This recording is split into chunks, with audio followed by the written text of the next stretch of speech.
Good morning, it's today again. Welcome back to Joseph's Reserves. I'm Joseph and I store 20% of my income in the form of rare coins and precious metals.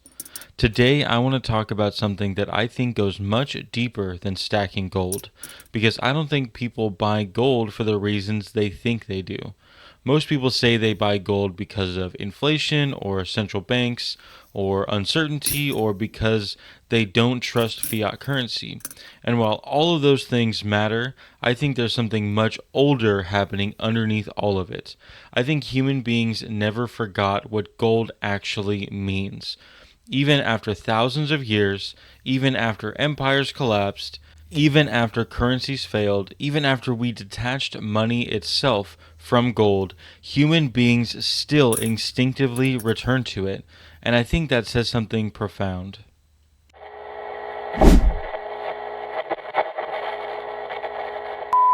Congratulations to Training with Lions. He's the first to comment on yesterday's video. Y'all go down into the comments to find him and start a conversation. Throughout almost every civilization in human history, gold carried importance. Not just financial importance, civilizational importance. The Egyptians built pharaohs in gold. The Incas called it the sweat of the sun. Kings stamped their faces into it, empires measured themselves against it, entire trade routes formed around it. Wars were fought over it, ships crossed oceans for it. People trusted it before modern banking systems even existed, before stock markets existed, before countries even existed, and that is something I think modern people have forgotten. Gold was not assigned value by governments. Governments recognized the value gold already had, and that is a totally different idea. I think this is where things become interesting today, because over the last several decades, most people have lived their entire lives inside fiat currency systems. Money became numbers on a screen, credit, debt, digital entries, and over time I think something has happened psychologically. People slowly became separated from the idea of intrinsic value, not just in money, in everything.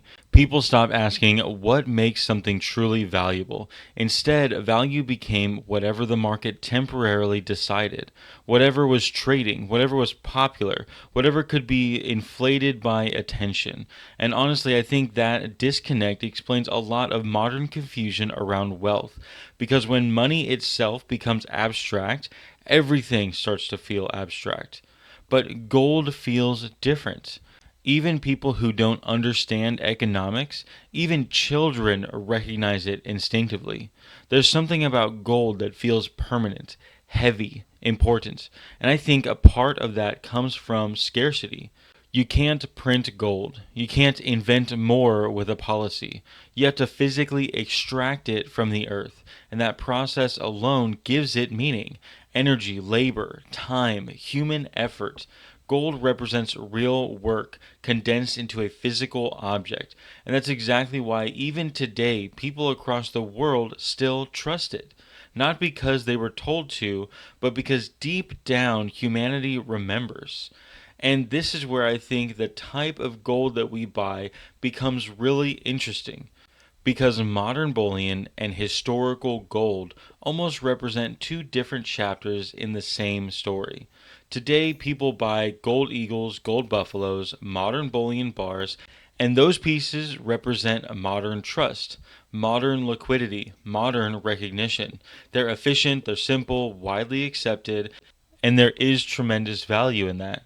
But when you hold something like a sovereign or a 20 franc piece, and suddenly gold feels completely different, now you're holding a piece of the world that no longer exists. A world where gold itself moved through daily commerce, where international trade was settled in precious metals, where people physically carried money with intrinsic value. And honestly, I think that emotional connection changes the entire experience of stacking.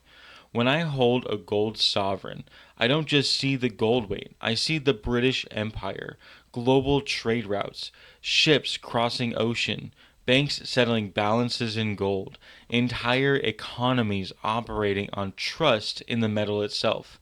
The sovereign almost feels like a symbol of gold's international language. And what's fascinating is that even today, more than a century later, people still recognize it. They still trust it. They still want it. That continuity matters. The same thing happens with a 20 franc piece. These smaller European gold coins once circulated through a world tied directly to gold. France, Switzerland, Belgium, and Italy in the Latin Monetary Union. Different countries connected through standardized precious metals coinage. And when you hold one today, you realize something incredible. This wasn't just collectible history. This is functioning money, real international money. That changes how you look at the modern currency systems. Because suddenly you realize humanity already solved many of these problems once before. Then, of course, there's American gold. Quarter eagles, the $2.50, and half eagles, the $5 gold coin. These coins feel incredibly personally. When we zoom out and look at them compared to the $10 gold coin and the double eagle $20 gold coin, we can see that these coins were the ones that were actually carried by people. These were the working person's gold coins, pocket gold. And the incuse design almost feels carved into history itself. There's something deeply human about these smaller gold coins. They don't feel corporate, they don't feel institutional, they feel lived with, used, handled. I think these smaller circulated gold coins may be some of the most emotionally powerful pieces to hold because they remind us that gold wasn't always distant wealth. At one point, it was everyday money. Then we arrive at modern bullion, the gold eagles, gold buffaloes, and these represent something different. These are a modern humanity's attempt to reconnect with gold again. Even after the gold standard, even after decades of fiat expansion, people still demanded sovereign gold bullion. And that says a lot, because even modern governments understand it's something important. People psychologically trust gold. And honestly, I think the gold buffalo especially captures something fascinating, because it almost feels timeless despite being modern. The Native American portrait, the buffalo design, the simplicity, it feels less like a product and more like a continuation, almost like America trying to reconnect itself to permanence. And this is why I think people stack gold today. Not for the profit, not for the inflation, not just because of fear, but because gold reconnects people to something real, something stable, something human beings have trusted for thousands of years. In a world where there's so much temporary, gold feels ancient. And I think people deeply crave the stability now, especially younger people. People are exhausted by the disposable systems, disposable products, disposable currencies, disposable culture. Gold feels like the opposite of all that. Gold feels enduring. So, no, I don't think gold is just about preparing financially. I think in some strange way, it's also about reconnecting ourselves to the concept of real value. Not artificial value, not temporary value, real value. The kind civilizations realized long before modern economics existed.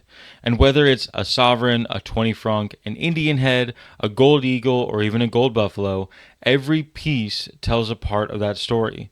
A story humanity never fully forgot. Because no matter how advanced the financial world becomes, human beings still return to gold. And maybe they always will. But I'm curious, what do you think? Do older gold coins feel different to you than modern bullion coins? And when you hold gold, do you think you're holding wealth? Or is it more like you're holding history itself? Let me know down in the comments. If you like the video, make sure you hit the thumbs up button. Go to the comment section to start a conversation or continue one. Share the video to someone you think may like it and subscribe if you haven't already. And to my long-term subscribers, thank you so much for your continual support. If you haven't already, go by josephsreserves.com to take a look at our merchandise, the zip-up bags, coffee mugs, and even our It's Today Again coffee. Don't forget to sign up for our monthly newsletter. It's going to be coming out here in a few days.